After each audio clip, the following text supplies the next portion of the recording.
பெரியவா சரணம். பெரியவா வானொலியின் மாலை நிகழ்ச்சிகள் ஆரம்பமாகின்றன. இன்றைய எமது நிகழ்ச்சிகள் நித்திய குரு பாதுகா பூஜா, ஸ்ரீ ரா கணபதி அவர்கள் எழுதிய புத்தகத்தின் ஒளிவடிவம், ஆன்மீக உரை, மகா பெரியவா மகிமை, உபன்யாசம். பெரியவா சரணம். பெரியவா சரணம். அடுத்த நிகழ்ச்சி நித்திய குரு பாதுகா பூஜை. शुक्लां भरदरं विष्णुं शशिवर्णं चतुर्भुजं प्रसन्नवदनं ध्यायेत् सर्वविघ्नोपशान्तये। ममोपात्त समस्त दुरितक्षयद्वारा श्री परमेश्वर प्रीत्यर्थं गुरुप्रसाद सिद्ध्यर्थं गुरुप्रीत्यर्थं गुरुपादपूजाम् अद्य करिष्ये। गुरुर्ब्रह्मा गुरुर्विष्णुर्गुरुर्देवो महेश्वरः गुरुः साक्षात् परब्रह्म तस्मै श्रीगुरवे नमः। अपार करुणासिन्धुं ज्ञानदं शान्तरूपिणं श्रीचन्द्रशेखरगुरुं प्रणमामि मुदान्वहम्। सदाशिवसमारम्भां शङ्कराचार्यमध्यमाम् अस्मदाचार्यपर्यन्तां वन्दे गुरुपरम्पराम्. எல்லோரும் குருவை பெரிவாளை தியானம் பண்ணிண்டு அர்ச்சனை பண்ணுவோம். அஷ்டோத்திரம். பெரியவா அஷ்டோத்திரம் பல அஷ்டோத்திரங்கள் இருக்கு. அதுல எளிமையா சுலபமா எது இருக்கோ அதை நான் இப்ப சொல்றேன். எல்லோரும் இதை கேட்டுண்டே திருப்பி சொல்ல முடிஞ்சுவா சொல்லி சொல்லி பெரிவாளுக்கு பாதத்துல ஒவ்வொரு புஷ்பத்தை அர்ச்சனை பண்ணலாம். ओम श्री कांची कामकोटि पीठाधीश्वराय नमः. श्रीमत् चंद्रशेखरेन्द्र सरस्वती गुरुभ्यो नमः. संन्यासाश्रम शिखराय नमः. काषाय दंडधारिणे नमः. सर्वपीठापहारिणे नमः. स्वामिनाथ गुरवे नमः. करुणासागराय नमः. जगदाकर्षण शक्तिमते नमः. सर्वचराचर हृदयस्थाय नमः. ओम भक्त परिपालक श्रेष्ठाय नमः. धर्म परिपालकाय नमः. श्री जयेन्द्र सरस्वत्याचार्याय नमः. श्री विजयेन्द्र सरस्वती पूजिताय नमः. शिवशक्ति स्वरूपाय नमः. भक्ताभीष्ट प्रदायकाय नमः. ब्रह्मण्य पोषकाय नमः. ब्रह्म विष्णु शिवैक्य स्वरूपाय नमः. कांची क्षेत्रवासाय नमः. कैलाश शिखरवासाय नमः. स्वधर्म परिपोषकाय नमः. चातुर्वर्ण संरक्षकाय नमः. लोकरक्षण संकल्पाय नमः. ओम ब्रह्मनिष्ठापराय नमः. सर्वपापहराय नमः. धर्मरक्षक संतुष्टाय नमः. भक्तार्पितधन स्वीकर्त्रे नमः. सर्वोपनिषत् सारज्ञाय नमः. सर्वशास्त्रगम्याय नमः. सर्वलोक पितामहाय नमः. भक्ताभीष्ट प्रदायकाय नमः. ब्रह्मण्य पोषकाय नमः. नानाविध पुष्पार्चितपताय नमः. रुद्राक्ष क्रीडधारिणे नमः. भस्मोद्दोलित विग्रहाय नमः. सर्वज्ञाय नमः. सर्वचराचर व्यापकाय नमः. अनेक शिष्य परिपालकाय नमः. मनश्चाञ्चल्य निवर्तकाय नमः. अभयहस्ताय नमः. भयापहाय नमः.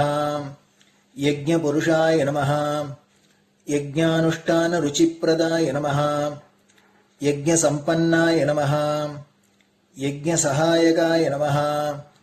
यज्ञफलदाय नमः. यज्ञप्रियाय नमः. उपमानरहिताय नमः. स्फटिक तुलसी रुद्राक्ष हारधारिणे नमः.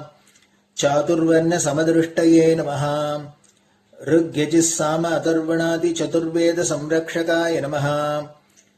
दक्षिणामूर्तिस्वरूपाय नमः जाग्रत् स्वप्न सुषुप्ति अवस्थातीताय नमः कोटिसूर्यतुल्यतेजोमय शरीराय नमः साधुसङ्गसंरक्षकाय नमः अश्वगज गोपूजा निर्वर्तकाय नमः गुरुपादुकपूजातुरन्तराय नमः कनकाभिषिक्ताय नमः स्वर्णबिल्वदलपूजिताय नमः सर्वजीवमोक्षदाय नमः मूकवाक्ताननिपुणाय नमः नेत्रदीक्षादानाय नमः द्वादशलिङ्गस्थापकाय नमः गानरसप्रियाय नमः ब्रह्मज्ञानोपदेशकाय नमः सकलकलासिद्धिताय नमः चातुर्वर्ण्यपूजिताय नमः अनेकभाषासम्भाषण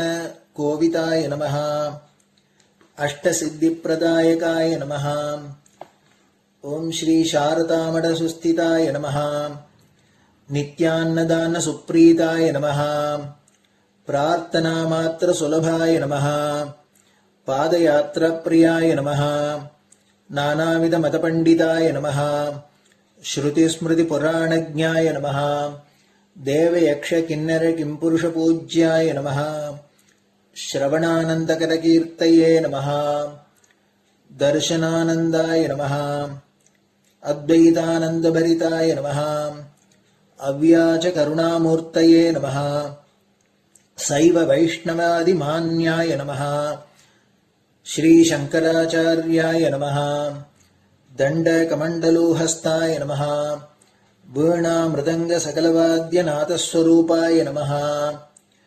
रामकथारसिकाय नमः वेदवेदाङ्ग आगमादिसकलकलासतस्प्रवर्तकाय नमः हृदयगुहाशयाय नमः शतरुद्रीयवर्णितस्वरूपाय नमः केदारेश्वरनाथाय नमः अविद्यानाशकाय नमः निष्कामकर्मोपदेशकाय नमः लघुभक्तिमार्गोपदेशकाय नमः लिङ्गस्वरूपाय नमः सालग्रामसूक्ष्मस्वरूपाय नमः कालड्यां शङ्करकीर्तिस्तम्भनिर्माणकर्त्रे नमः जितेन्द्रियाय नमः शरणागतवत्सलाय नमः श्रीशैलशिखरवासाय नमः डमरुकनादविनोदाय नमः वृषभारूढाय नमः दुर्मदनाशकाय नमः आभिचारिकदोषहर्त्रे नमः मिताहाराय नमः मृत्युविमोचकशक्त्याय नमः श्रीचक्रार्चनतत्पराय नमः दासानुग्रहकारकाय नमः अनुराधानक्षत्रजाताय नमः सर्वलोकख्यातशीलाय नमः वेङ्कटेश्वरचरणपद्मषट्पदाय नमः श्री महात्रिपुरसुन्दरी समेत श्री चन्द्रमौलीश्वर पूजाप्रियाय नमः श्रीमच्चन्द्रशेखरेन्द्र सरस्वती सद्गुरु परब्रह्मणे नमः गुरुभ्यो नमः परमगुरुभ्यो नमः परमेष्टिगुरुभ्यो नमः परात्परगुरुभ्यो नमः गुरुपरम्पराभ्यां नमः गुरुपादुकाभ्यां नमो नमः. அடுத்தது ஊதுபத்தி இருந்தா அதை காமிச்சு தூபம், நெய் தீபம் இருந்தா காமிச்சு அதை நெய் தீபம் தீபம் காமிச்சுட்டு நைவேத்தியம் வெத்தலைப்பாக்கு பழம் இதுலேருந்து ஆரம்பிச்சு அவளுக்கு எது சௌரியமோ அதுபடி நைவேத்தியம் பண்ணலாம்.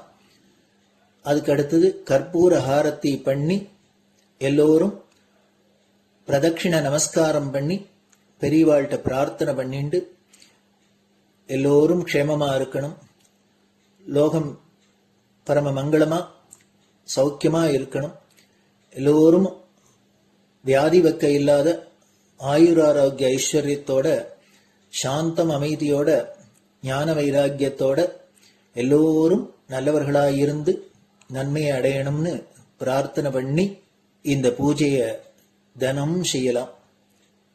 குரு பிரம்மா குருர் விஷ்ணுர் குருர் தேவோ மகேஸ்வரः குரு சாட்சாத் பரபிரம்ம தஸ்மை ஸ்ரீ குரவே நமஹ. அபார கருணா சிந்தும் ஞானதம் சாந்தரூபிணம் ஸ்ரீ சந்திரசேகர குரும் பிரணமாமி முதான்வகம். சதாசிவசமாரம்பாம் சங்கராச்சாரிய மத்யமாம் அஸ்மதாச்சாரிய பர்யந்தாம் வந்தே குரு பரம்பராம். குரு பாத பூஜை நிறைவடைஞ்சது. பெரியவா சரணம். பெரியவா சரணம். பெரியவா வானொலியில் நேயர்கள் அடுத்து கேட்க இருப்பது ஸ்ரீ ரா கணபதி அவர்கள் எழுதிய புத்தகத்தின் ஒளி வடிவம். அளிப்பவர் ஸ்ரீமதி உமா சங்கர் அவர்கள். தேனினும் இனிய சொல்லான் தீச்சுடர் மேனி கொண்டான் ஊனுயிர்க்குயிரதான ஒன்றினைக் கலந்து நின்றான் ஏனினிக் கவலை நெஞ்சே இன்றுனக் அருள் செய்தான் இஞ்ஞானவான் காமகோட்டி நாதனை நம்புவோமே. ஜெய சங்கர ஹரஹர சங்கர. மகாபெரியவாளின் உபன்யாசங்களை ரா கணபதி அண்ணா தெய்வத்தின் குரல் என்ற பெயரில் 7 பாகங்களாக தொகுத்து அளித்ததின் 7ஆம் பாகத்தின் அடுத்த பகுதி நமோ நமகா. தமது துரதிருஷ்டம். அப்படிப்பட்ட உணர்ச்சியை பெற்று லேசாகிற பாக்கியம் எனக்கு சிறு வயசிலேயே பறிபோய்விட்டது. ஸ்தான கௌரவம் ஒரே பளுவாக உள்ளே பூந்து அமுக்கும் போது லேசாவது எப்படி? மற்ற சந்நியாசிகளுக்கெல்லாம் இல்லாததாக இதில் எனக்கென்று எனக்குன்னு என்ற அர்த்த புஷ்டியுடன் இழைத்து கூறுகிறார்.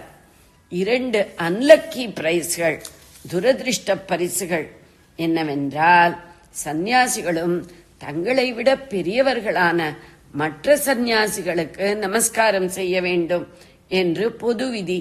இதில் ஒரு வித்தியாசமான அம்சம் என்னவென்றால், சந்நியாசிகளில் யார் பெரியவர் என்று வயசை வைத்து கணக்கு பண்ணுவதில்லை. ஒருத்தர் எத்தனை வருஷம் வியாச பூஜை பண்ணியிருக்கிறார் என்பதை வைத்தே கணக்கு.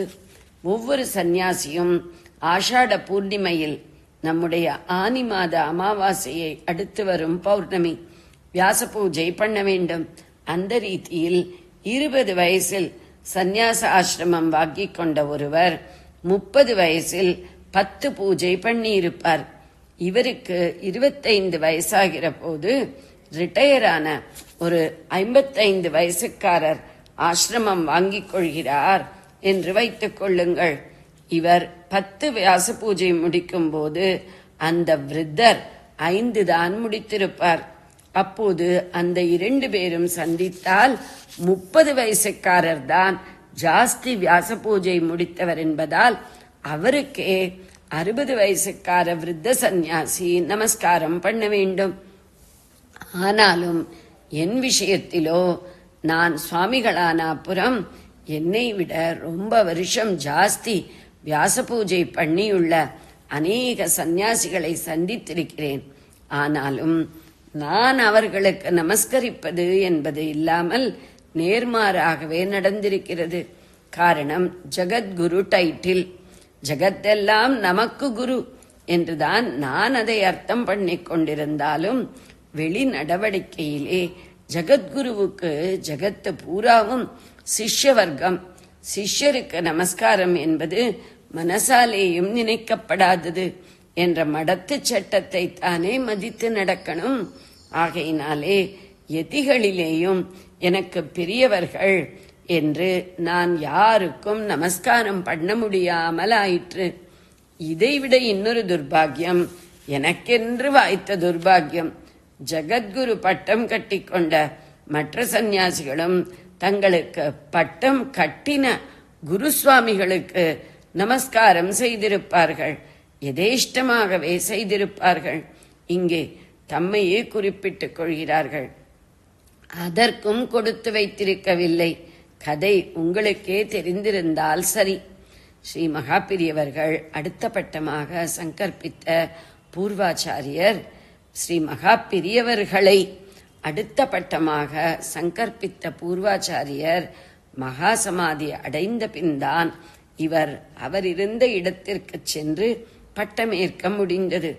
ஆகையினால் ஸ்ரீசரணர் துறவரம் மேற்கொண்ட நாளிலிருந்து அவருக்கு ஸ்தூலத்தில் குரு என்று ஒருவர் இருக்கவில்லை. ஆச்சரியமாக ஏறக்குறைய சமகாலத்தில் பட்டமேற்ற ஸ்ருங்கேரி ஸ்ரீ சந்திரசேகர பாரதி சுவாமிகளின் விஷயத்திலும் இவ்வாறே நடந்தது. நமஸ்கார பாக்கியத்தை பயன் செய்து கொள்க. எனக்கு கிட்டாத அந்த நமஸ்கார பாக்கியம் உங்களுக்கெல்லாம் கிட்டியிருக்கிறது. நீங்கள் அதை பூராவாக பிரயோஜனம் பண்ணிக்கொள்ள வேண்டும் என்று ஆசைப்படுகிறேன். கோவிலுக்கு போய் சுவாமி நமஸ்காரம் பண்ணுவதோடு கண்ணுக்கு எதிரே நடமாடிக்கொண்டிருக்கும் பெரியவர்களை எல்லாம் தேடி போய் நமஸ்காரம் பண்ணுங்கள். பின்னாடி சொன்னதில்தான் குறிப்பாக மரியாதை உணர்ச்சி முக்கியமாயிருக்கிறது என்கிறேன். பணிவு பண்பு வளர இருக்கட்டுமே, அதில் என்ன விசேஷம் என்றால் ரொம்ப விசேஷம் இருக்கிறது. இந்த மரியாதை உணர்ச்சி தான் வினயம் பணிவு என்று சொல்கிற உசந்த பண்பை வரவழைத்து தருகிறது. அடிபணிந்து என்றே நமஸ்காரத்தை சொல்கிறோம்.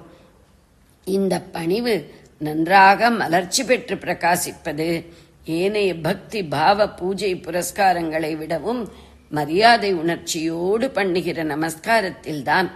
ஒரு பெரியவருக்கு முன்னாடி பூமியிலே சரீரத்தை தள்ளி நமஸ்கரிக்கும் போது இந்த விஷயத்துக்கு நன்றாக ரூபகம் கொடுத்து அனுபவித்து சந்தோஷப்பட முடிகிறது. அந்த வினய மனோபாவத்திற்கு இந்த நமஸ்கார கிரியை ரூபகமாக மட்டுமில்லாமல் இந்த கிரியையே அந்த பாவம் மேலும் மேலும் விருத்தியாவதற்கு புஷ்டியும் தருகிறது.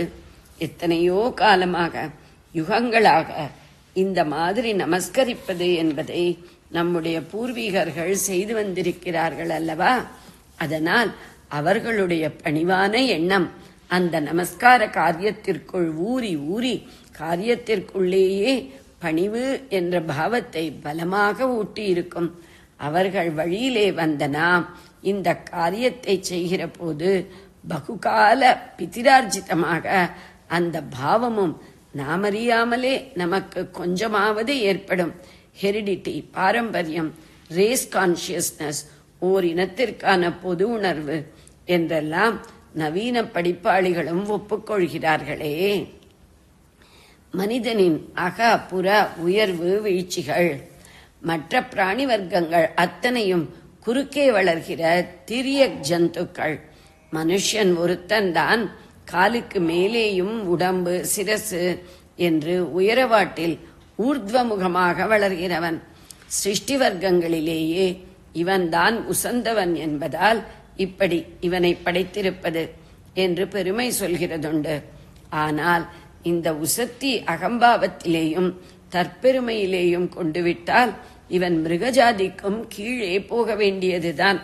நம்முடைய சிந்தனை, வாழ்க்கை முறை எல்லாம் மற்ற பிராணிகளுடையதைப் போல இந்திரிய சௌக்கியங்களோடு முடிந்து போகாமல் உசந்ததாக இருக்க வேண்டும் என்பதற்காகத்தான் பகவான் நம்மை இப்படி படைத்திருப்பதாக புரிந்து கொண்டு அதற்கான பிரயாசைகளை பண்ணி இன்னும் உசந்த ஸ்திதிக்கு போகணுமே தவிர தற்பெருமைப்பட்டு கொண்டு கீழே விழுந்துவிடக்கூடாது. தற்பெருமையை என்னவென்று சொல்கிறோம்? தலை கனம், மண்டை கனம் என்கிறோம். குறுக்குவாட்டில் வளர்கிற பிராணியாயிருந்து அப்படி மண்டை கனம் ஏறினால் பரவாயில்லை, பேலன்ஸ் கெட்டு போகாமல் சமாளித்து கொண்டு விடலாம்.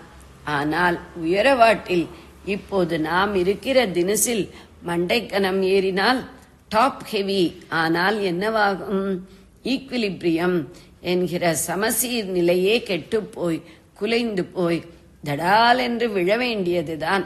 பகவான் நாம் உயரவாட்டில் வளரும்படி வைத்து சிரசை உச்சியில் வைத்திருக்கிறான் என்றால் ஒருபோதும் தலைக்கனம் ஏறாமல் பணிவாயிருந்து நம்மை விழுவதிலிருந்து வீழ்ச்சியிலிருந்து காப்பாற்றிக் கொள்ள வேண்டும் என்பதற்காகத்தான் பதிதன் பதிதை என்று ரொம்பவும் நிஷித்தமாக சொல்கிறோமே.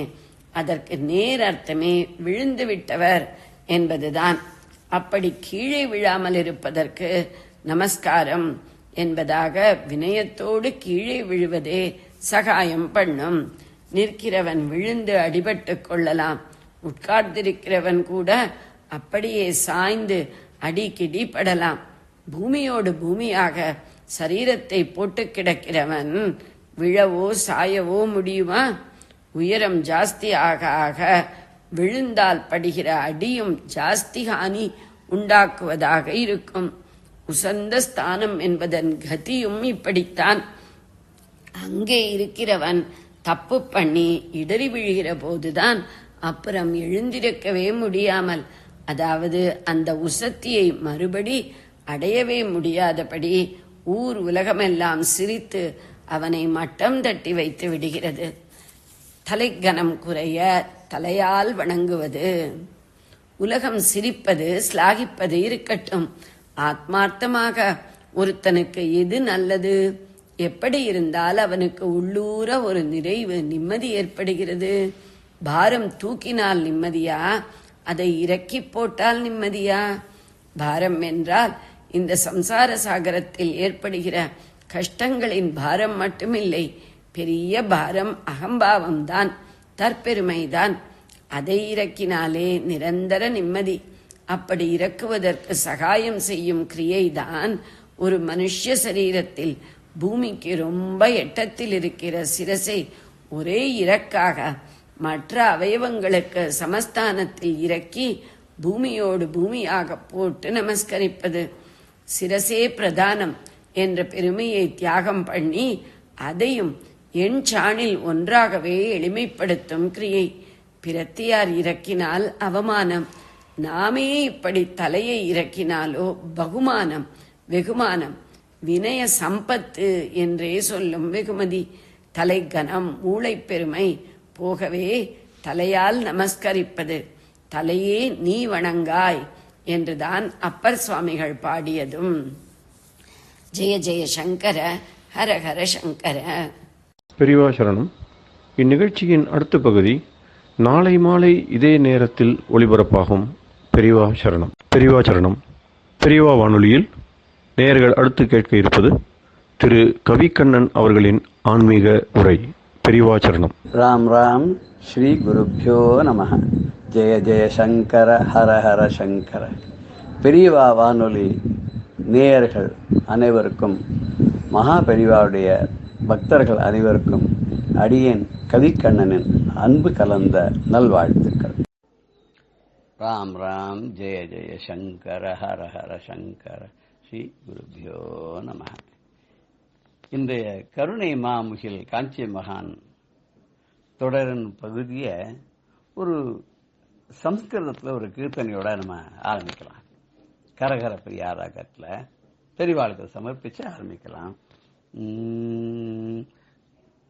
காஞ்சிபுர விராஜிதம்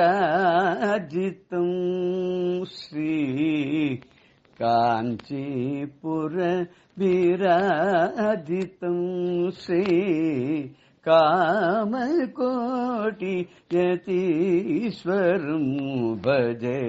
காஞ்சிபுர விராஜிதம் ஸ்ரீ காமகோட்டி யதீஸ்வரம் பஜே.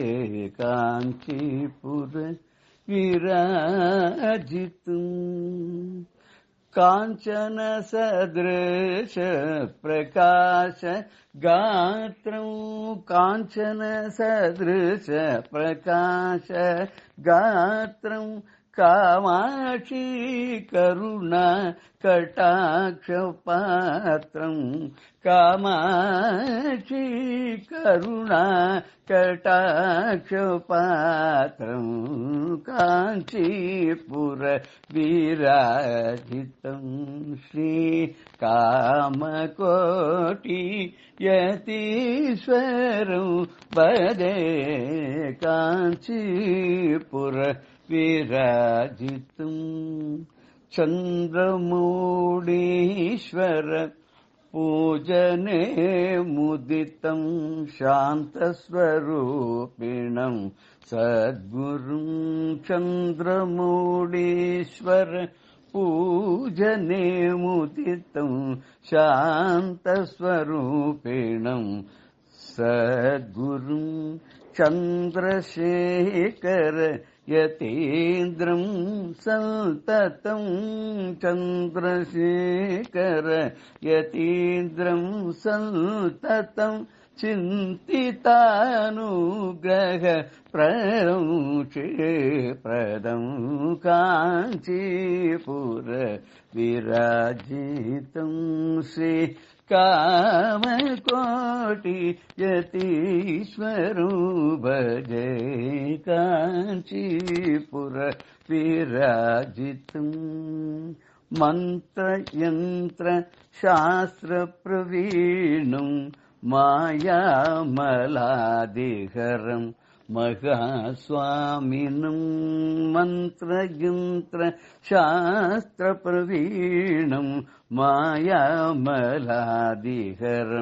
மகாஸ்வாமினம் பிருந்தாவனஸ்தம் பவரோகஹரம் பிருந்தாவனஸ்தம் பவரோகஹரம் பிரம்மாத்மைக தத்வஸ்வரூபம் பிரம்மாத்மைக தத்வஸ்வரூபம் காஞ்சிபுர விராஜிதம் ஸ்ரீ காமகோட்டி யதீஸ்வரம் பஜே காஞ்சிபுர விராஜிதம். காஞ்சிபுரத்தில் விளங்கக்கூடிய காமக்கோட்டி யதீஸ்வரரான தங்கம் போல் மின்னக்கூடிய அப்படி பிரகாசமாக உடைய காத்திரத்தை உடையவர் காமாட்சியுடைய கருணா கட்டாட்சத்துக்கு பாத்திரமான மகாசுவாமிகளை நான் வணங்குறேன். சந்திர மௌலீஸ்வரர் பூஜையில சந்தோஷப்படுறவர், சாந்த ஸ்வரூபமாக இருக்கக்கூடிய சத்குரு, சந்திரசேகர யதீந்திரன்னு பேர் உடையவர், நம்ம நினைச்சவாளுக்கு நினைச்சபடி அனுகிரகம் பண்ணக்கூடியவர், மந்திர யந்திர தந்திர சாஸ்திரங்கள் எல்லாத்தையும் அறிந்தவர், இந்த மாயா மலத்தை எல்லாம் போக்கக்கூடிய மகாசுவாமி. அவர் பிருந்தாவனத்தில் அதிஷ்டானத்திலையும் இருந்து கொண்டிருக்கிறார், ஊரிற்கே இருக்கிறார். நம்முடைய பவ ரோகங்களை எல்லாம் தீர்க்கக்கூடியவராக்கிறார். பிரம்மம் அகம் பிரம்மாஸ்மின்னு சொல்லக்கூடிய இந்த தத்துவத்துக்கு ஒரு விளக்கமாக விளங்கக்கூடிய இந்த மகா சுவாமியோட காஞ்சிபுரத்தை விளங்கக்கூடிய மகா பெரிவாட நான் பஜிக்கிறேன்னு சொல்லி இந்த பாடலை நம்ம சொல்லியிருக்கோம். மகா பெரிவா என்னைக்குமே நம்ம இவ்வளவு கொண்டாடுறோம் இல்லையா, அவர் தன்னை காமிச்சது கிடையாது, அடுத்த நாளைக்கு கூட சேர்த்து வச்சிருந்தது கிடையாது. இன்னைக்கு நடக்கிறது காமாட்சி பாத்துக்கிறார், நாளைக்கு அப்படியே நடக்கும் அப்படின்னு சொல்லிதான் எப்பவுமே இருப்பா.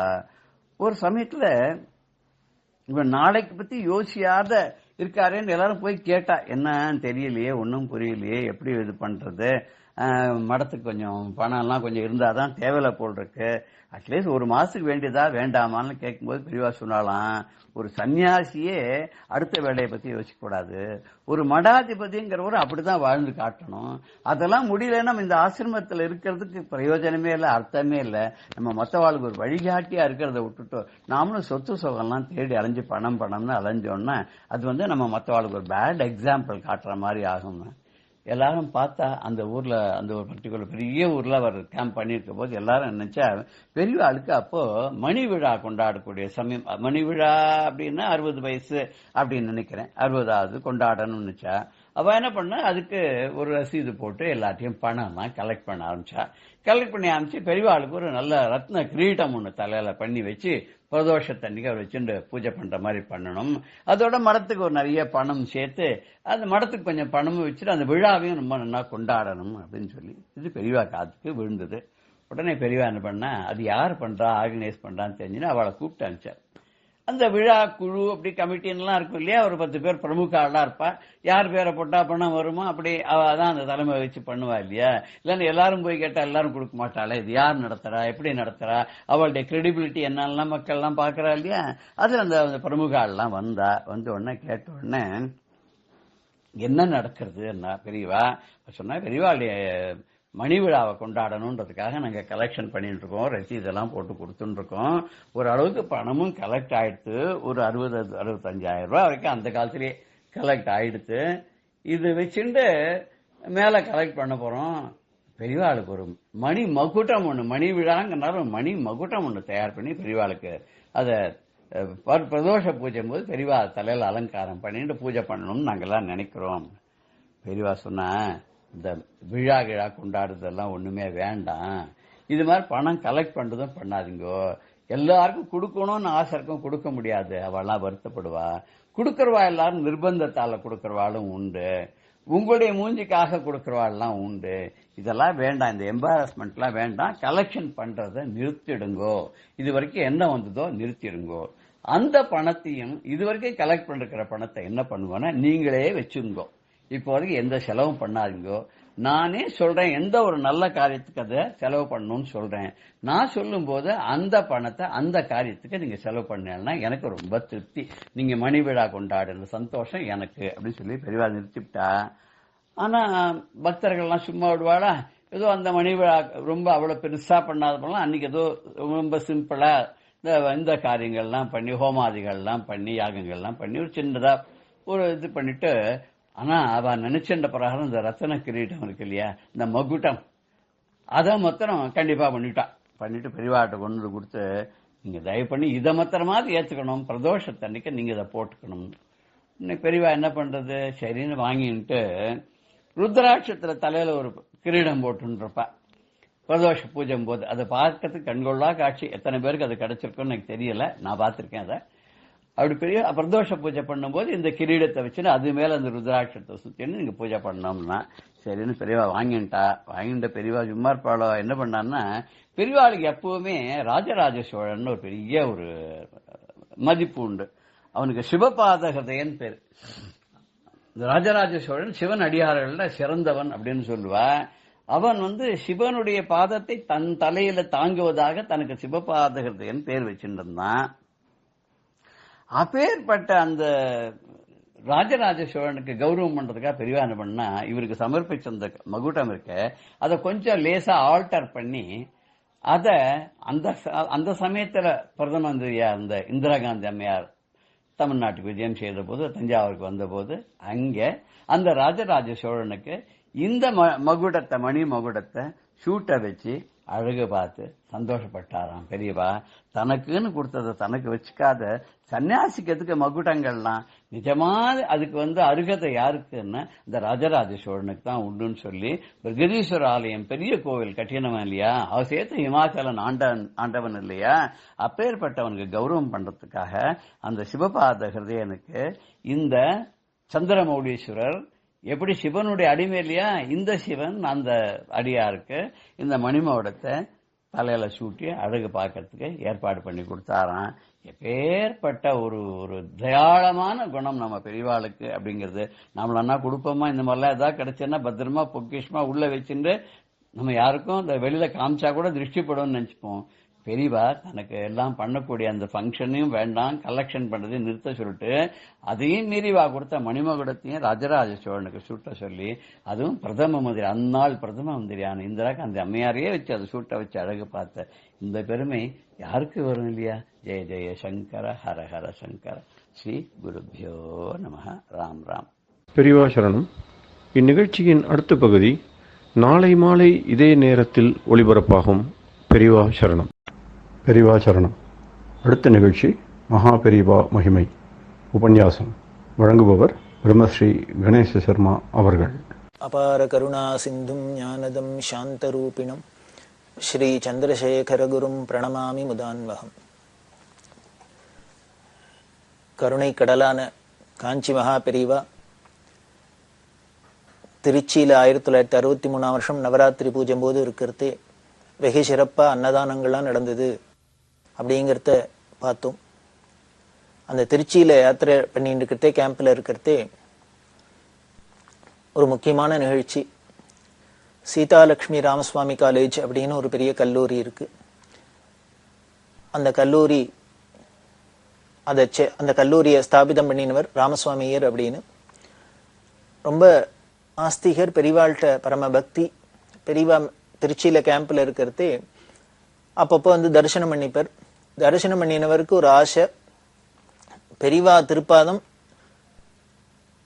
இந்த குழந்தைகள் படிக்கிற காலேஜில் படணும் அப்படின்னு. ஏன்னா அந்த குழந்தைகளுக்கு ஒரு ஸ்ரேயஸாச்சு, க்ஷேமமாச்சு அப்படின்னு அந்த இடம் புனிதமானும் அப்படிங்கிறதுக்காக பெரியவாள்கிட்ட பிரார்த்தனை பண்ணினர். பெரியவா பாதம் காலேஜில் படணும், பெரியவா பாதம் காலேஜில் படணும், பெரியவா காலேஜுக்கு வரணும் அப்படின்னு கூப்பிட்டார். பெரியவா ஒன்றும் பதில் சொல்லல. பொதுவாவே பெரியவா யாரு எதை கூப்பிட்டாலும் எதை பண்ணினாலும் சட்டு சட்டுன்னு பதில் சொல்ல மாட்டா. அப்படி பதில் சொல்லாதே இருந்தா அநேகமா பெரியவா திருச்சியை விட்டு யாத்திரை அடுத்து கிளம்ப போறது அப்படிங்கிற ஒரு ஸ்திதிக்கு வந்தோன்னு ராமசுவாமியர் ரொம்ப ஆதங்கத்தோட பெரியவாள்கிட்ட பிரார்த்தனை பண்ணினார். ரொம்ப ஆசையா இருக்கு, பெரியவா பாதம் காலேஜில் படணும், அதனால பெரியவா அவசியம் வரணும், அனுகிரகம் பண்ணணும் அப்படின்னு பிரார்த்தனை பண்ணு. இவரோட அந்த பிரார்த்தனைக்காக பெரியவா என்ன பண்ணா, சரி நாளைக்கு காலங்கார்த்தால உன் காலேஜுக்கு வரேன், நீ ஏற்பாடு பண்ணு அப்படின்னு சொல்லிட்டு பெரியவா என்ன பண்ணா, நான் காலேஜுக்கு வரேங்கிறதுக்காக உடனே ஊரை கூட்டி அமக்கலப்படுத்தப்படாது, காலங்கார்த்தால நீனும் உன் சம்சாரமும் பூர்ண கும்பத்தோட ரெடியா இருங்கோ, ஒரு பசுமாடு கண்ணு அதையும் அழிச்சு வச்சுக்கோ, அதோட ரெடியா இருங்கோ, நான் வந்துடுறேன் அப்படின்னா. அதே மாதிரியே பெரியவா சொன்னாப்லயே அவர் ஏற்பாடோட இருந்தார். பசுமாடு கண்ணு அதோட இவர் பூர்ணகுமம் அவ குடும்பத்தை சேர்ந்தவா எல்லாருமா ரெடியா காத்துட்டு இருக்கா. பெரியவா சொன்னபடி வந்தா காலேஜ் வாசல்லே பூர்ணகுமத்தை எடுத்துட்டு எங்கெல்லாம் எங்கால் படணும், என்ன அழிச்சுன்னு போ, எங்கெங்க உனக்கு நான் வரணும்னு ஆசை இருக்கோ அங்கெல்லாம் அழிச்சுன்னு போ, நான் பின்னாலேயே வரேன் அப்படின்னு. ராமசாமிக்கு ரொம்ப சந்தோஷம், பெரியவாளை வரணும்னு அழிச்சுன்னு போறாரு. அப்ப பெரியவா என்ன பண்ணா, அந்த மாடையங்கன்னையும் பிடிச்சிக்கோ, அதை பிடிச்சுட்டே நீ போயிட்டே இரு, எங்கெங்க உனக்கு நான் வரணும்னு ஆசை இருக்கோ அந்த இடத்துக்குலாம் நீ இந்த மாடையங்கன்னையும் ஓட்டின்னு போயிட்டே இரு, நான் பின்னாலேயே வரேன் அப்படின்னு. அவர் மாடையங்கன்னையும் பிடிச்சிட்டு அவ வரிசையா ஒவ்வொரு இடமா போறா, காலேஜ் முழுக்கலும். பெரியவாளும் பின்னாலேயே போயிட்டு வந்தா. வெளியில உனக்கு திருப்தி தானே பரம் அப்படின்னார். அவர் பரம சந்தோஷம் அப்படின்னு ரொம்ப உணர்ச்சி வசப்பட்டு பெரியவாள்கிட்ட பிரார்த்தனை பண்ணிட்டார். பெரியவா அவரை திருப்தி படுத்திட்டு மடத்துக்கு வந்துட்டா. ஸ்நானம் பூஜை ரொட்டீன்லாம் ஆயின்னு இருந்தது. இப்படி பெரியவா அந்த காலேஜுக்கு போறதே கூட சில பேர்லாம் போயிருந்தா. அதுல பார்த்த ஒருத்தருக்கு ஆச்சரியமா இருந்தது. பெரியவா பல இடங்களுக்கு விசிட் போயிருக்கா, ஆனா போன இடங்கள்ல புதுசா அதிசயமா ஒரு மாடையங்கன்னையும் முன்னாலேயே பிடிச்சிட்டு அந்த மாட்டுக்கு பின்னாலேயே போனது இங்கதான். அவர் பார்த்ததுல அப்படி அதிசயமா இருந்தது. ஏன் இப்படி போனா மாட்டுக்கு பின்னால அப்படின்னு அவருக்கு புரியல. ஆனா இதை தெரிஞ்சுக்கணும், ஏதோ பெரியவா பண்ணிருக்கான்னா அதுக்கு ஏதோ ஒரு காரணம் இருக்கும், காரியம் இருக்கும், தாத்பரியம் இருக்கும் அப்படிங்கிறதுனால பெரியவாள்கிட்ட ராத்திரி கேட்டார். இவர் கேட்கணும்னு நினைச்சுட்டு இருக்கார். ஆனா யோஜனை, இது மாதிரி சந்தர்ப்பத்துல அந்தர்யாமியான பெரியவா என்ன பண்ணுவோம், தானே இதை ஓப்பன் பண்ணுவோம் அந்த டாபிக்லாம். அப்ப அவர்கிட்ட பேசிட்டு இருக்கிறதே விளையாட்ட கிட்ட, நான் கரெக்டால காலேஜுக்கு போயிட்டு வந்தேன், நீ பாத்தியோ அப்படின்னா. நான் ஸ்கூலுக்கு போறதே பாத்தியா, காலேஜுக்கு போறதே பாத்தியா அப்படிங்கிறப்பல பெரியவா நானும் காலேஜுக்கு போயிட்டு வந்தேன் பாத்தியோ அப்படின்னு. இது மாதிரிலாம் தபாஷ் பண்ணுவா. இங்க அடையார்ல ஈராஸ் தேட்டர் அப்படின்னு ஒண்ணு இருந்தது. அது முன்னால ஈராஸ் தேட்டர்னு இருந்தது. அதுக்கப்புறம் அது ஒரு பெரிய கல்யாண மண்டபம் ஆச்சு. அதுல சில பக்தர்கள்லாம் என்ன பண்ணினா போட்டோ எக்ஸிபிஷன் வச்சா. போட்டோ கண்ணன் அப்படின்னு பெரியவாளை நிறைய புகைப்படம்லாம் எடுத்தவர். அவெல்லாம் சேர்ந்துன்னு ஒரு போட்டோ எக்ஸிபிஷன் வச்சா, பெரியவாளோட இந்த அபூர்வமான படங்கள்லாம் வச்சு. அது சில நாட்கள் இங்க அந்த அடையாறுல நடந்திருந்தது. அப்போ காஞ்சிபுரத்துல இருக்கிற பெரியவா ஒரு நாளைக்கு யாரோ வந்தவாள்கிட்ட கேட்கிறா, மெட்ராஸ்ல ஒரு தியேட்டர்ல என் படம் ஓடுறது நீ பாத்தியோ அப்படின்னு. அவருக்கு புரியல, என்ன மெட்ராஸ்ல யாரு பெரியவா மேல சினிமா எடுத்தா, அது மெட்ராஸ்ல எந்த தியேட்டர்ல வருது புரியல. அவர் முழிச்சார். உடனே பெரியவா சிரிச்சுட்டே சொல்றா, அடையாறுல ஈராஸ் தியேட்டர்ல போட்டோ எக்ஸிபிஷன் வச்சிருக்கான், அதை சொல்றா. இதுவும் படம் தானே, புகைப்படம் தானே அங்க இருக்கு. முன்னால தியேட்டரா இருந்தா கூட அது ரொம்ப நாளைக்கு அதுக்கப்புறம் கல்யாண மண்டபமா இன்னும் பல கட்டடங்கள் மாறினா கூட ஈராஸ் தேட்டர்னு அதோட பேர் மட்டும் அப்படியே சினிமா தியேட்டர் பேராவே இருந்தது. அதைத்தான் பரியாசமா சொல்றான். இந்த பழைய ஈராஸ் தியேட்டர்ல தன்னோட புகைப்பட கண்காட்சி நடக்கிறதா, அதனால ஒரு சினிமா தியேட்டர்ல என் படம் பாத்தியோ நீ அப்படின்னு.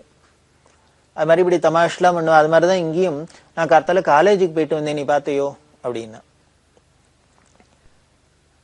இத சொன்னி இப்படி பெரியவா அந்த டாபிக் ஓபன் பண்ணோடனே அவர் உடனே ஆமாமா, ஆனா ஒரு அதிசயமா இருந்தது அப்படின்னு. என்ன அப்படின்னா, எதுக்கு பெரியவா அந்த மாடு பின்னாலேயே போனான்னு தெரியல, ஒரு மாடுங்கன்னும் பின்னாலேயே ஓட்டின்னு போச்சுன்னா ராமசாமியரை விட்டு, அதுக்கு பின்னாலேயே போனா எதுக்குன்னு தெரியல அப்படின்னு. உடனே பெரியவா சொல்றா, ராமசுவாமியர் ரொம்ப ஆசைப்பட்டு அந்த அவர் கட்டின காலேஜுக்கு வரணும்னு கூப்பிட்டுட்டே இருந்தார். ஆனா அவரோ பொம்மநாட்டி காலேஜை கட்டி வச்சுட்டு கூப்பிடுறாரு. அவ காலேஜுக்கு வரவாள்லாம் அந்த குழந்தைகள்லாம், வயசு வந்த குழந்தைகள்லாம் இருக்கும், வா எல்லா நாள்லயும் வருவா. நமது மதத்திலேயோ சில நியமங்கள்லாம் சொல்லி இருக்கு. ஸ்திரீகளுக்கு மாசத்துல 3 நாள் விலகி இருக்கணும் அப்படின்னு சொல்லப்படுறது. அது ரொம்ப ஸ்ட்ரிக்டா சொல்லியிருக்கு. அதை தீட்டு அப்படின்லாம் சொல்லப்பட்டிருக்கு. காரணம், நமக்கு இப்போ மாடர்ன் டேஸ்ல நமக்கு இதெல்லாம் ஒரு பெரிய தோஷம் மாதிரி தெரியல. இதுக்கெல்லாம் என்ன பெரிய ரீசன் இருக்க போறது, இது என்ன நமக்கு சரீரத்துல இருக்கிறாப்புல தானே, நமக்கு மலமூத்திராதிகள் மாதிரி தானே அப்படின்லாம் தோன்றது. ஆனா இதுக்கு பின்னால எவ்வளவு விளைவுகள்லாம் இருக்கு, இதுல என்னென்ன தோஷங்கள்லாம் இருக்குன்னு நம்ம கண்ணுக்கு தெரியாது, ரிஷிகளுக்கெல்லாம் தெரிஞ்சிருக்கு. எல்லாம் தெரிஞ்ச ரிஷிகள் இதெல்லாம் குறிப்பிட்டு சொல்லி இதெல்லாம் சேர்த்துக்கணும், இதெல்லாம் செய்யக்கூடாது, இதெல்லாம் உள்ள இருக்கணும், இதெல்லாம் வெளியில இருக்கணும் ஏதோ சொல்றான்னா அதுக்கு ஏதோ ரீசன் இருக்கும். இல்லாத அவள்லாம் சொல்ல மாட்டா. நமக்கு இருக்கிற ஒரு அறிவு அவளுக்கும் இருக்கும், நமக்கு இருக்கிற யோஜனை அவளுக்கும் இருக்கும். சில மேல்நாட்டு டாக்டர்ஸ் எல்லாம் அதெல்லாம் ரிசர்ச் பண்ணியே சொல்லியிருக்கா. ஒரு அம்மா ஒரு டாக்டர் எழுதியிருக்கா ஒரு ஆர்டிகிளே, அந்த மாதவிடாய் காலத்துல ஸ்திரீகள் அந்த அம்மா டெஸ்ட் பண்ணி பார்த்திருக்கா. ஒரு ரோஜாப்பூ செடிக்கு பக்கத்துல போனா வாடி போயிடுறது, கருகி போயிடுறது அப்படின்னு.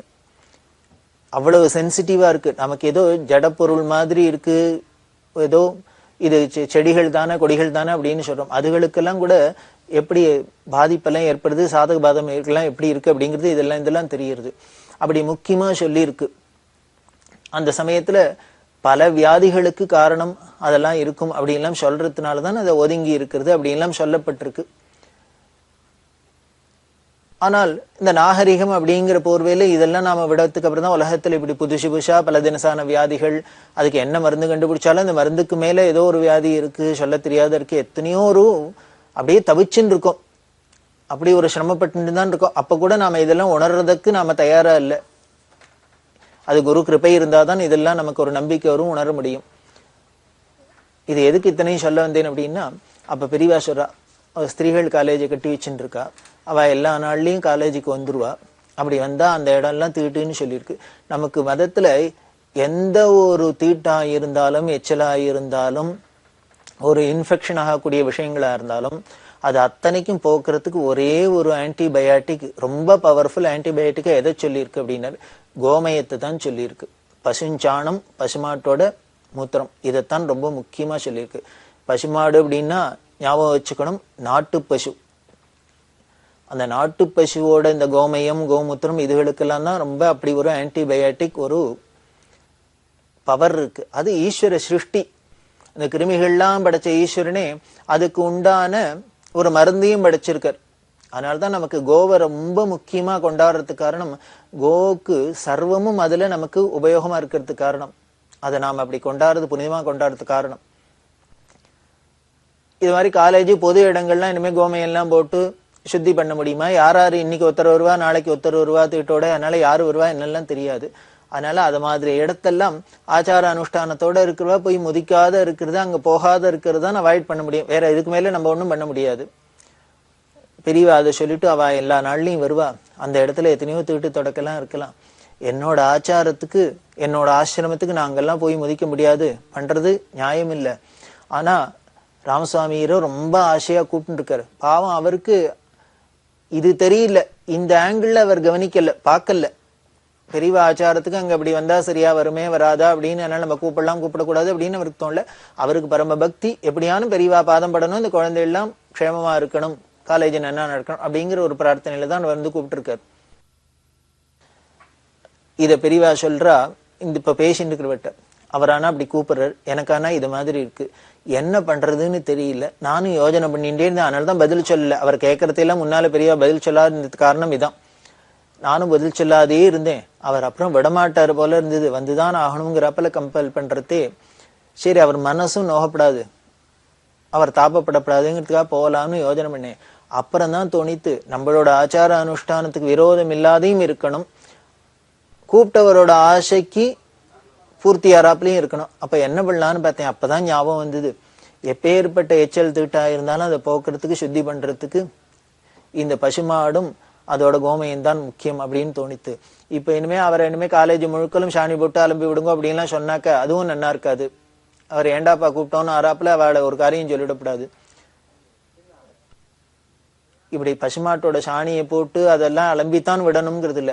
அது இந்த பசுமாடு ஒரு தரம் போயிட்டு வந்தாலே போறோம், அந்த பாத தூளி பட்டாலே, பசுமாடு குழம்பு காலடி குழம்பு பட்டாலே எப்பேற்பட்ட திட்டா இருந்தாலும் எச்சலா இருந்தாலும் தோஷமா இருந்தாலும் போயிடும்.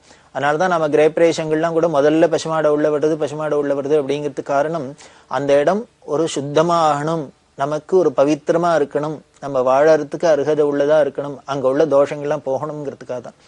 அத மாதிரி தான் நானும் என்ன பண்ணேன், கிரேப்ரேசத்துக்கு போறாப்புல இந்த மாட்டுக்கு பின்னாலேயே நானும் போயிட்டு வந்துட்டேன். அதனாலதான் மாட்டு பின்னால போயிட்டு வந்தேன் அப்படின்னா. இப்பதான் இந்த பக்தருக்கு புரிஞ்சுது எதுக்காக பெரியவா பசுமாட்டுக்கு பின்னாலே இந்த காலேஜ் முழுக்கலும் சுத்தினா அப்படிங்கிறது இதோட தாத்பரியம் தான் புரிஞ்சுது. இப்ப பாருங்க, பெரியவாளோட கருணைய கூப்பிட்ட பக்தரோட மனசும் நோகப்படாது. இத அவர்கிட்ட சொல்லி இருந்தாருன்னா அவருக்கு வருத்தம் கூட இருக்கலாம். ஆஹா, இதை தெரியாத போயிடுத்தே, நம்ம பெரியவாளை சிரமப்படுத்திட்டுமே, அவளோட ஆச்சார அனுஷ்டானத்துக்கு ஒரு குறைப்புல நடந்துட்டோமே அப்படின்னு அவருக்கு ஒரு மனசுல தியாபம் வரப்படாது. அதுக்காக தன்னோட ஆச்சாரத்தையும் விட்டும் கொடுக்க முடியாது. இதை ரெண்டுத்தையும் கம்பைன் பண்ணி ஒரு மாட்டுக்கு பின்னாலே அது சாஸ்திரத்துல ரீதியா என்ன பண்ணினா அதுக்கு சரியாகுமோ, இவாளுக்கு போயிட்டு வராப்புல ஆகுமோ பண்ணிட்டு இவ மாட்டு பின்னால போயிட்டு வந்தா அப்படின்னு நாம பாக்குறோம். இது பெரியவாள்கிட்ட ரொம்ப விசேஷம். தன்னோட ஆச்சார அனுஷ்டானத்துக்கும் விரோதம் இல்லாத, ஒரு அன்புக்கும் மற்றவாளோட ஒரு பக்தி ஸ்ரத்தைக்கும் குறவில்லாத எப்படி ரெண்டுத்தையும் கம்பைன் பண்ணி நடந்துக்க முடியும் அப்படிங்கிறது பெரியவாள்கிட்ட ரொம்ப விசேஷமான ஒரு விஷயம். இப்படி பெரியவா சரித்திரத்துல பார்த்தேன், இதெல்லாம் நமக்கு ஒரு படிப்புன்னு. நாம என்ன பண்றோம் அப்படின்னா, எல்லாத்தையும் நம்ம காம்ப்ரமைஸ் பண்ணிட்டு நம்மளோட ஆச்சார அனுஷ்டானத்தை விட்டுட்டு அடுத்த வாழ்கிட்ட பிரியமா இருக்கணும், அடுத்த வாழ்கிட்ட அன்பா இருக்கணும், அடுத்த வாழ்கிட்ட பிரியமா இருக்கணும் அப்படிங்கிறதுக்காக நம்மளோட ஆச்சார அனுஷ்டானத்தெல்லாம் காம்ப்ரமைஸ் பண்ணிட்டு விட்டு கொடுத்து போயிட்டு இருக்கோம் இல்லையா. பொதுவாகவே நாம ஒரு சட்டம் மாதிரி வச்சுனுட்டோம். ரொம்ப ஆச்சார அனுஷ்டானத்தோட ஸ்ட்ரிக்டா இருந்தா அவளுக்கு ஒரு மனிதாபிமானமே இருக்காது. இதெல்லாம் விட்டாதான் மனிதாபிமானம் அப்படின்னு நினைச்சுட்டு இருக்கோம். ஆனால் இதுக்கு நேர் விரோதமா பெரியவா எப்படி இருந்தான்னு, மனிதாபிமானத்துல அன்புல அவளை போல இன்னொரு व्यक्तिயை காமிக்க முடியாது. அப்படி அன்போட மலையா இருந்தா, அதே மாதிரி ஆச்சார அனுஷ்டானத்திலையும் இனிமே அவருக்கு சமமா இன்னொருத்தரை சொல்ல முடியுமா அப்படிங்கிறப்பல ஆச்சாரத்திலையும் மலையா இருந்தா. இத ரெண்டையும் எப்படி அழகா கம்பைன் பண்ணிக்கிறது, அதை இணைச்சுண்டு ரெண்டுத்துக்கும் விரோதம் இல்லாத நடந்துக்கிறது அப்படின்னு பாக்குறது தான் நம்ம பெரியவா சரித்திரத்திலையும் தெரிஞ்சுக்கிற படிப்புன்னு. அவர் ஆச்சாரியர் அப்படின்னா அவர்கிட்ட என்ன கத்துக்கணும், இதெல்லாம் தான் கத்துக்கணும். அப்படி அந்த காலேஜுக்கெல்லாம் போயிட்டு வந்தா இப்படிதான் ஒவ்வொரு இடத்துலயும் ஒவ்வொரு சந்தர்ப்பங்கள்ல பல நிகழ்ச்சிகள் இது மாதிரிலாம் நடந்திருக்கு. அப்படி இருந்த பெரியவா திருச்சியில யாத்திரையை முடிச்சுட்டு நேர பல கஷேத்திரங்கள் வழியால, அப்ப திருச்சியிலேருந்து திருவானைக்காவல், ஸ்ரீரங்கம், சிறுவாச்சூர் இதெல்லாம் தரிசனம் பண்ணிட்டா. இந்த சிறுவாச்சூர் அப்படிங்கிறது மதுரை காளி அப்படின்னு ரொம்ப பிரசித்தமான க்ஷேத்திரம். பெரியவாளோட தாயார் வழியிலேயோ என்னமோ அதுக்கு குலதெய்வம் அப்படின்னு சொல்லுவா. அங்கெல்லாம் போய் தரிசனம் பண்ணிட்டா. ஸ்ரீரங்கத்துல திருவானைக்காவெல்லாம் பெரியவாளுக்கு ரொம்ப பெரிய வரவேற்பு கொடுக்கப்பட்டது. திருச்சியில நகரசபை தலைவர் சார்புல ஒரு பெரியவாளுக்கு ஃபேர்வெல் கொடுக்கப்பட்டது, பிரிவு உபச்சாரம், இப்படி பல அந்த மரியாதைகள்லாம் ஏத்துண்டு பெரியவா நேர கும்பகோணம் நோக்கி வரப்போறா. அப்படி வரத்தே 1963 டிசம்பர் மாசம் 5ஆம் தேதி திருடமருதூருக்கு வந்தா. இந்த திருடமருதூருங்கிறது பெரிய க்ஷேத்திரம், மத்தியார்ஜுனம் அப்படின்னு. நம்ம இந்த சோழ தேசத்துல காசி அப்படிங்கிறது நமக்கு சனாதன மதத்துல, நம்ம பாரத தேசத்துல காசிங்கிறது பெரிய க்ஷேத்திரம், மகா பெரிய க்ஷேத்திரம். இந்த காசிக்கு சமமா இனிமே இன்னொரு க்ஷேத்திரம் சொல்லப்படல, அவ்வளவு புனிதமானது. அந்த காசி அப்படிங்கிறது உத்தரப்பிரதேசத்துல வடக்க இருக்கு, கங்கை கரையில. ஆனால் அதே சாஸ்திரங்கள்ல புராணங்கள்ல என்ன சொல்லியிருக்கு அப்படின்னா, அந்த காசிக்கு சமமாவும் சில க்ஷேத்திரங்கள்லாம் சொல்லியிருக்கு. காசிக்கு அதிகமா கூட 1-2 க்ஷேத்திரங்களை சொல்லியிருக்கு. காசிக்கு சமமா இந்த சோழ தேசத்துல காவேரி கரையில சோழ தேசத்துல ஒரு 6 க்ஷேத்திரம் சொல்லியிருக்கு, காசிக்கு சமமான க்ஷேத்திரம் அப்படின்னு. அந்த 6 க்ஷேத்திரம் என்னன்னா, திருவையாறு பஞ்சநத க்ஷேத்திரம் அப்படிங்கிற திருவையாறு ஒரு க்ஷேத்திரம், இந்த திருவிடமருதூர் ஒரு க்ஷேத்திரம், திருவெண்காடு, அதே மாதிரி சாயாவனம் அப்படின்னு ஒண்ணு இருக்கு 4, கௌரி மாயவரம் ஒரு க்ஷேத்திரம் 5, 6வது வேதாரண்யம் அப்படிங்கிறது. இந்த திருவையாறு, திருவிடமருதூர், திருவெண்காடு, சாயாவனம், மாயூரம், வேதாரண்யம் அப்படிங்கிற இந்த 6ம் காசிக்கு சமமான க்ஷேத்திரம் அப்படின்னு சொல்லப்பட்டிருக்கு. அப்படி உயர்ந்த க்ஷேத்திரமான இந்த திருடமருதூர்ல பிராச்சீனமா ஒரு சங்கர மடம் இருக்கு. அந்த சங்கர மடத்துல இந்த 1963 டிசம்பர் மாசம் பெரியவா என்ன பண்ணினா, ஆதிசங்கர பகவத் பாதாலோட பாதுகையை பிரதிஷ்டை பண்ணினா. அநேகமா பெரியவா தன்னோட பீடாதிபத்திய காலத்துல பாரத தேசத்துல பல இடங்கள்ல பகவத்பாதாளோட திருவுருவச் சிலையை பிரதிஷ்டை பண்ணியிருக்கா. பல இடங்கள்ல பகவத்பாதாளோட பாதுகைய பிரதிஷ்டை பண்ணியிருக்கா.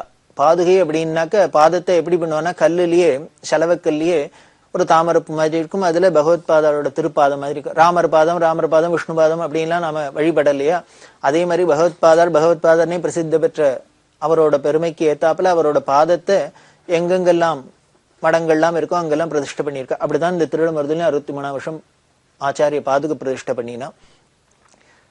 அந்த திருடமருதூரும் இன்னொரு முக்கியமான பகவத்பாதாளுக்கும் இந்த திருடமருதூருக்கும் என்ன ஒரு சம்பந்தம் அப்படின்னா,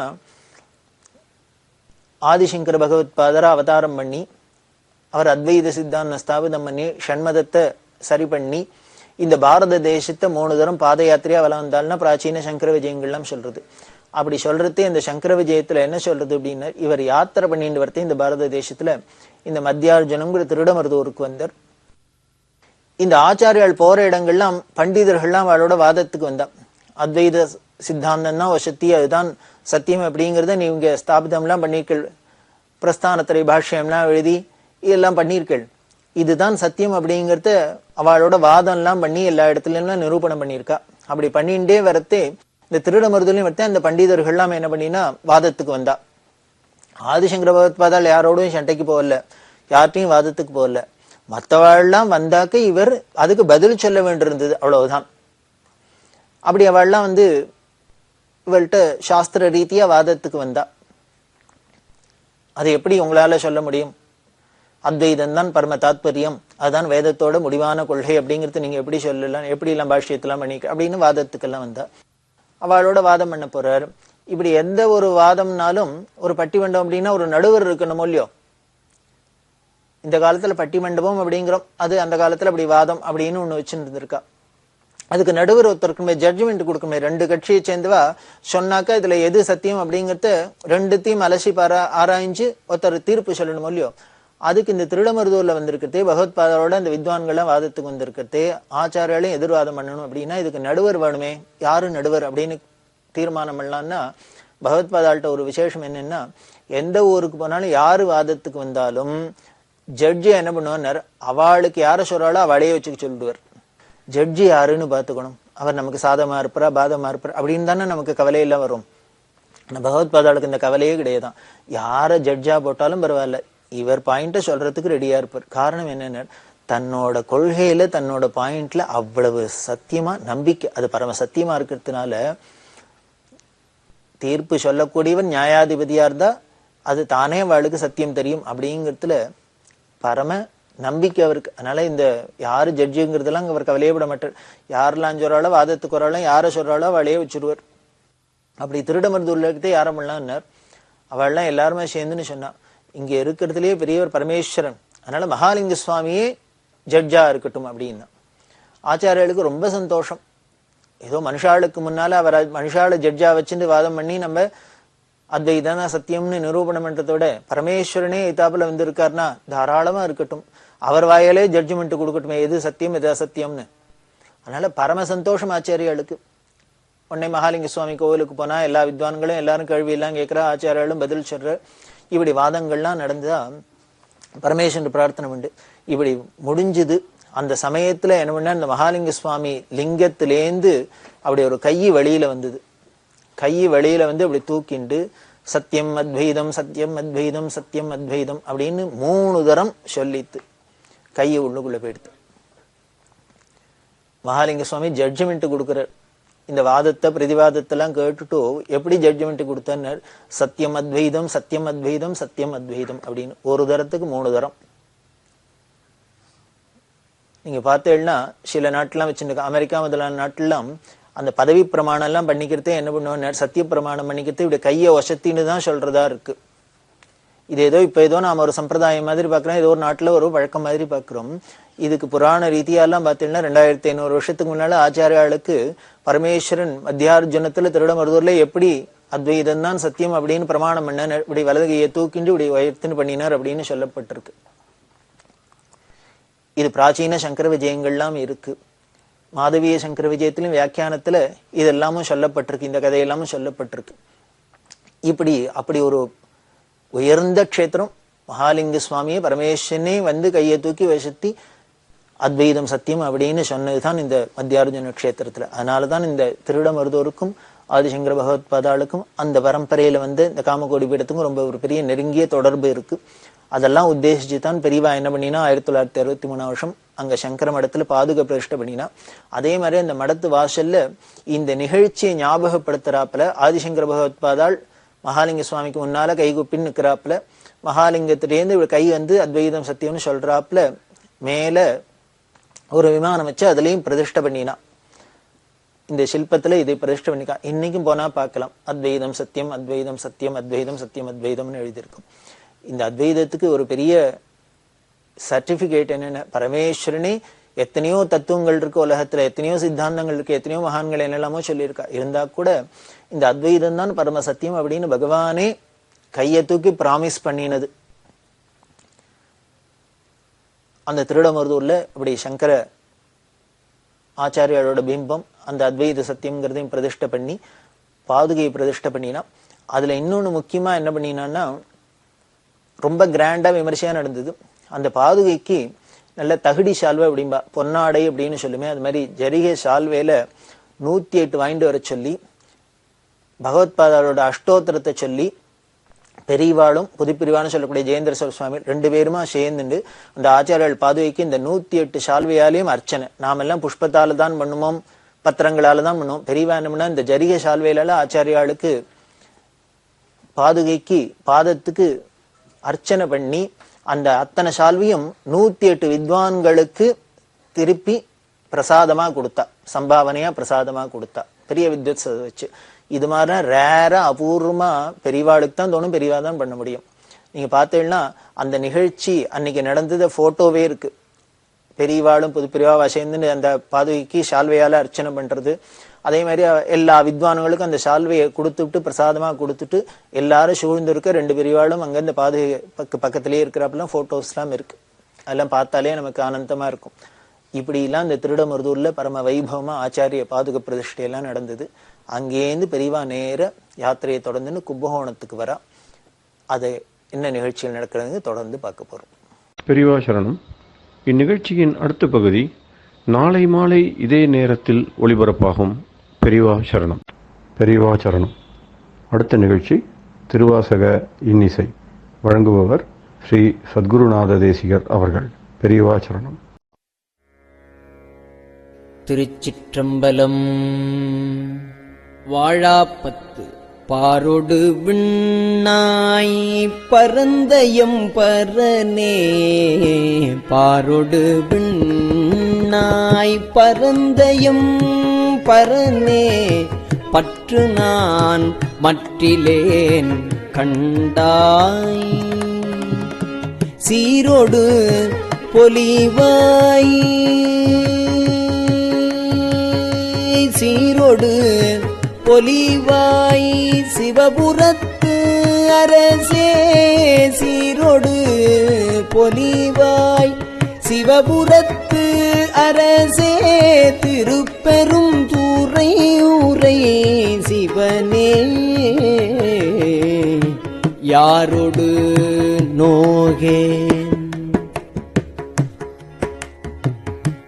யாரோடு நோகேன், ஆர்க்கெடுத்து உரைக்கேன் ஆண்ட நீ அருளில்லையானால், ஆரோடு நோகேன் ஆர்க்கெடுத்து உரைக்கேன் ஆண்ட நீ அருளில்லையானால், வார்கடல் உலகில் வாழ்கிலேன் கண்டாய்,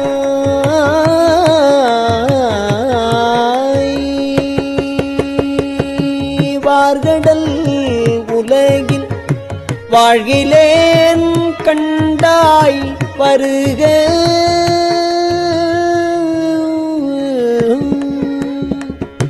வார்கடல் உலகில் வாழ்கிலேன் கண்டாய், வருக என்று அருள் புரியாயே. வாழ்கிவார்கடல் உலகில் வாழ்கிலேன் கண்டாய் வருக என்று அருள் புரியாயே.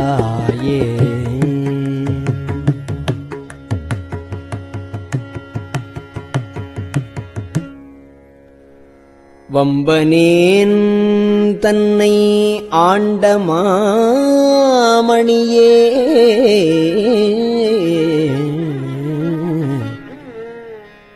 மற்று நான் பற்றிலேன் கண்டாய் உம்பரும் அறியா ஒருவனே இருவர்க்கு உணர்விறந்து உலகம் ஊடுருவும் செம்பெருமானே சிவபுரத்தரசே திருப்பெரும் துறையுரை சிவனே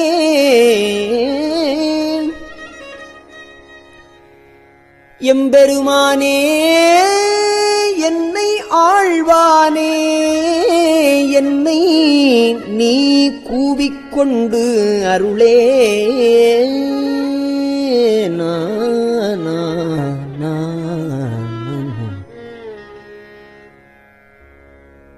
பாடிமால் புகழும் பாதமே அல்லால் பற்று நான் மற்றிலேன் கண்டாய். பாடி மால் புகழும் பாதமே அல்லால் பற்று நான் மற்றிலேன் கண்டாய். தேடி நீ ஆண்டாய் சிவபுரத்து அரசே தேடி நீ ஆண்டாய் சிவபுரத்து அரசே திருப்பெரும் தூரை ஊரை சிவனே. ஊடுவது உன்னோடு உவப்பதும் உன்னை உணர்த்துவது உனக்கு எனக்கு உறுதி. பாடினேன் இங்கு வாழ்கிலேன்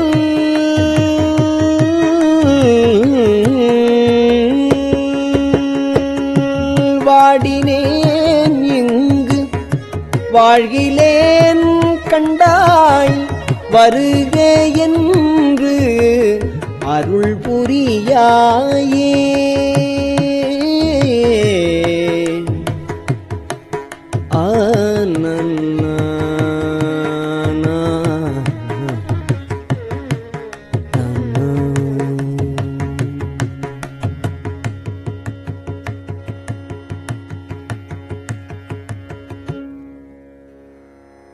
வல்லை வாழறக்கரு புறம் எரித்தானே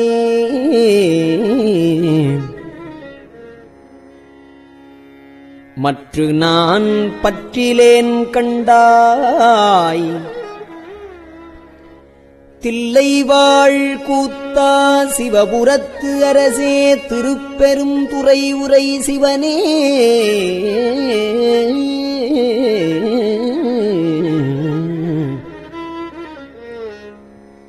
எல்லை மூவுலகும் உருவி அன்று இருவர் காணும் நாள் ஆதி ஈறு இன்மை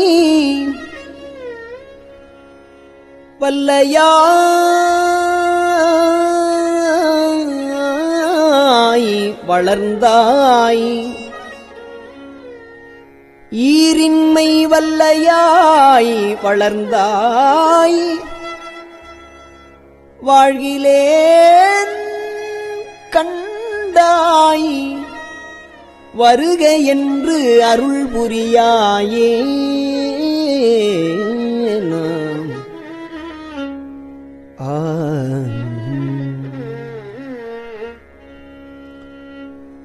பண்ணினேன் மொழியாள் பங்கனி அல்லால் பண்ணினேன் மொழியாள் பங்க நீ அல்லால் பற்று நான் மற்றிலேன் கண்டாய். திண்ணமே ஆண்டாய் சிவபுரத்து அரசே திருப்பெருந்துறை ஊரை சிவனே எண்ணமே உடல்வாய் மூக்கொடு செவி கண் என்று இவை நின்கணே வைத்து மண்ணின் மேல் அடியேன் வாழ்கிலேன் மண்ணின் மேல் அடியேன் வாழ்கிலேன் கண்டாய் வருக என்று அருள் புரியாயே.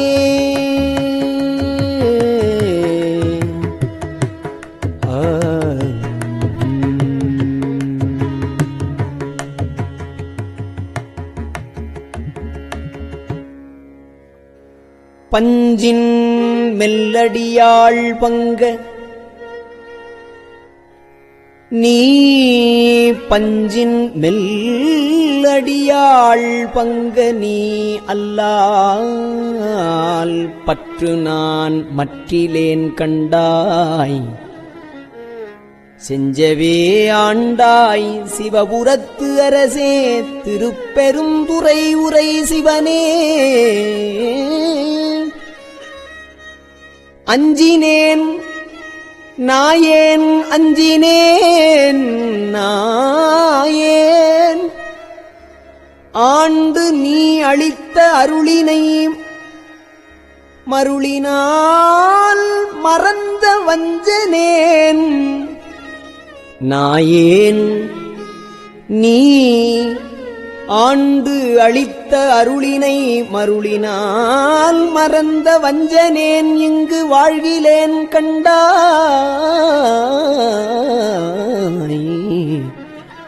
வருக என்று அருள் புரியாயே. பருதிவாழ் ஒளியாய் பாதமே அல்லால் பருதிவாழ் ஒளியாய் பாதமே அல்லால் பற்று நான் மற்றிலேன் கண்டாய் திருவுயர் கோல சிவபுரத்து அரசே திருப்பெருந்துறை ஊரை சிவனே கருணையே நோக்கி கசிந்துளம் உருகி கலந்து நான் வாழுமாறு அறியா மருளனேன் உலகில் வாழ்கிலேன் கண்டாய் வருக என்று அருள் புரியாயே.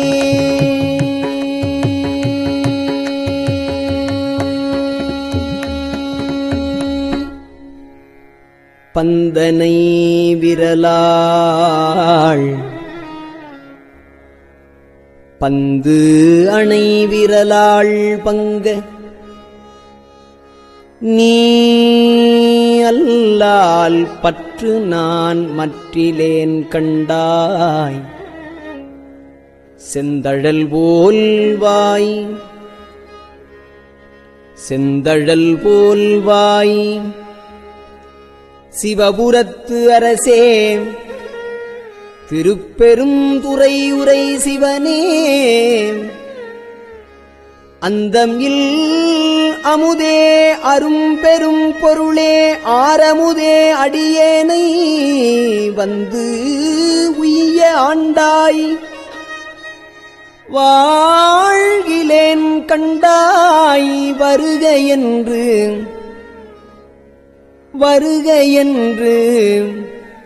அருள் புரியாயே.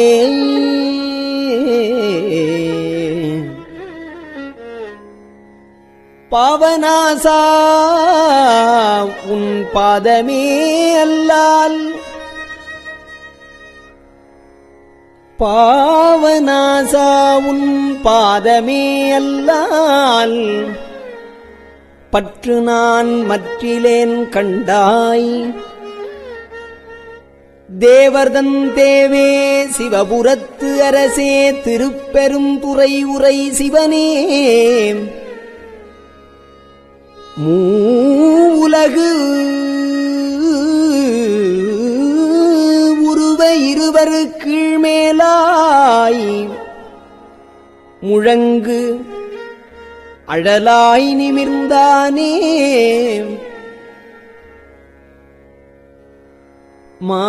மாவுரியானே வாழ்கிலேன் கண்டாய் வருக என்று அருள் புரியாயே நான்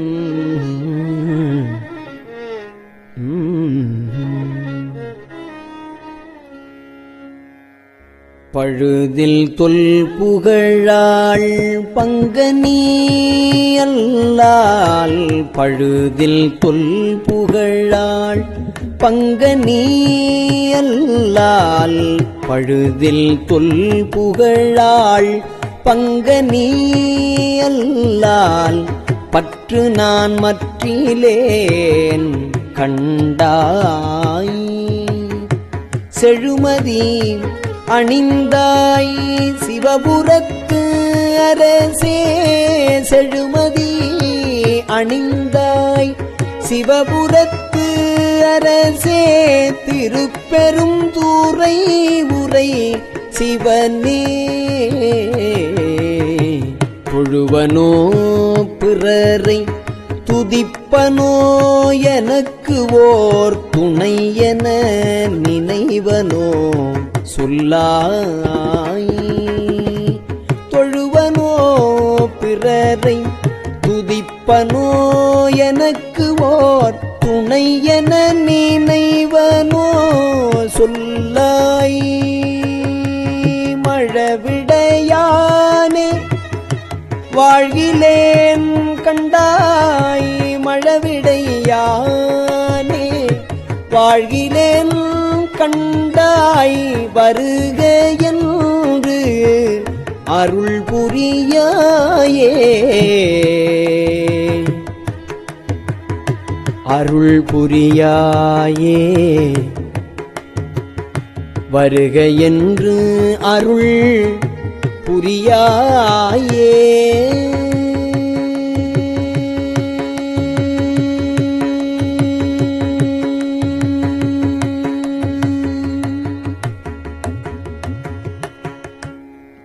திருச்சிற்றம்பலம். பெரியவா சரணம். இந்நிகழ்ச்சியின் அடுத்த பகுதி நாளை மாலை இதே நேரத்தில் ஒளிபரப்பாகும். பெரியவா சரணம். பெரியவா சரணம். பெரியவா வானொலியின் இன்றைய நிகழ்ச்சிகளின் நிறைவாக திருப்பொன்னூசல் வழங்குபவர் சத்குருநாத தேசிகர் அவர்கள். பெரியவா சரணம். திருச்சிற்றம்பலம்.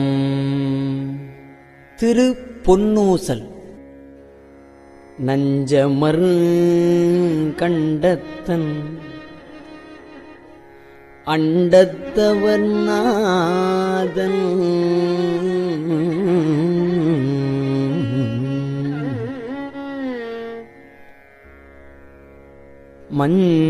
மஞ்சுதோய் மாடமணி உத்தர கோசமங்கை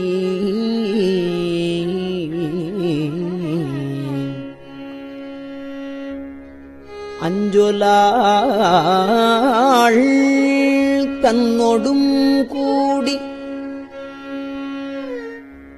அடியவர்கள் நெஞ்சுளே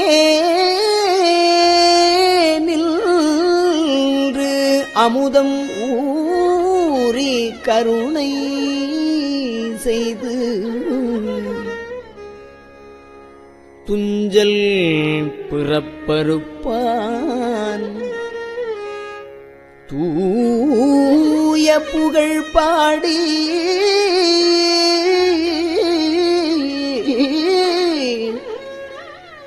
புஞ்சமார்வள் வளை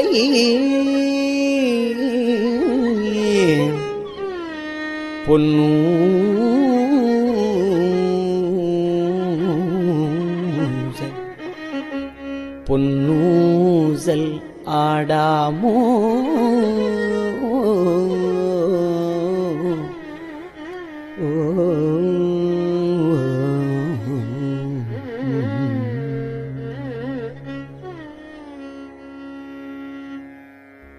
திருச்சிற்றம்பலம்.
பெரியவா சரணம். பெரியவா வானொலியின் மாலை நிகழ்ச்சிகள் இத்துடன் நிறைவடைகின்றன. எமது அடுத்த ஒளிபரப்பு நாளை காலை இந்திய நேரப்படி 6 மணிக்கு துவங்கும். பெரியவா சரணம்.